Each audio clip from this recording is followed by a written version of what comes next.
Good afternoon again, Korey. This is a second try here, trying to record the story for science about the moon so you can get a little bit of science while you're off school. Okay? So enjoy this story with me. Hopefully, you're going to have fun. We're going to talk about the moon. Have you ever thought about maybe being an astronaut? That would be cool, huh? All right. All right, so we're going to read this story. It's called The Moon. What do we know about the moon? We know a lot. We know that the Earth has one moon.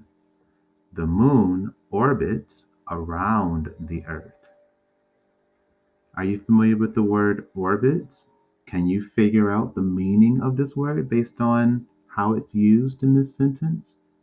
The moon orbits around the Earth. Okay, next one. Page 2. The moon looks bright in the night sky, but the moon doesn't make its own light. The moon reflects the sun's light. See the picture? Here's the big sun. Here's the little moon. And here's the earth. So the moon is reflecting its the sun's light to the earth. Okay? So at nighttime you see a bright moon.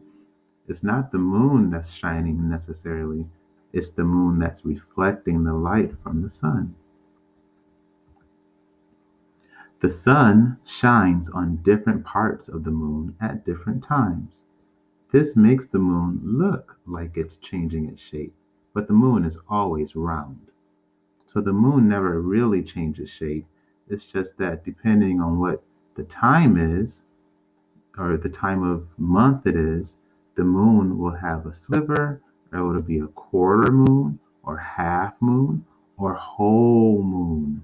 Okay, depending on the time of the month and where the earth and the sun and the moon are located at that time, or actually where the earth and the moon are located, because the sun does not move. Okay, all right. Next, page 4. The moon looks as big as the sun, meaning to us on earth, the moon looks like it's just as big as the sun, but the moon is smaller than the sun. The moon is smaller than earth too. The moon looks big because it's close to Earth. You see the Earth here? You see the moon here? It's much closer to the Earth than the sun is, isn't it? So, to us on the Earth, the moon looks big. It looks like it's about the same size as the sun, but the sun is actually much bigger, but it's farther away.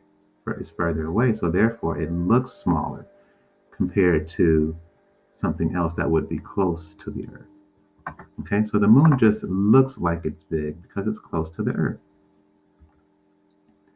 The moon is made of rock. It's covered with dust. The moon does not have air, wind, or rain. There are no living things on the moon. Makes you wonder, doesn't it? How did it get all that dust if it has no wind or air? Interesting, huh? Speaking of dust, Korey, did you dust your room today? Does your mom ever tell you to dust around the house? Make sure that you dust, okay? Page 6. Scientists study the moon to learn more about it. Some scientists have visited the moon. What would you like to know about the moon, Korey? Did you know that you would weigh less on the moon than you do on the earth? Yep, the moon doesn't have as much gravity as the earth, so you would weigh less. Let's say right now you weigh, we'll say 50 pounds. On the moon, you would only weigh a fraction of that. In other words, you would weigh a lot less. I'm not sure the exact number, but it would be a lot less. Okay? It would be like you're kind of floating a little bit, kind of bouncing. Okay, if you ever see those videos where they landed on the moon, they're kind of bouncing on the surface of the moon, it's because they're much lighter on the moon than you are on Earth because of gravity. You'll find out more about that as you go through school. All right. Well, I hope you had fun listening today. And make sure you're, again, engaging your brain while you're away from school. Okay? Take care.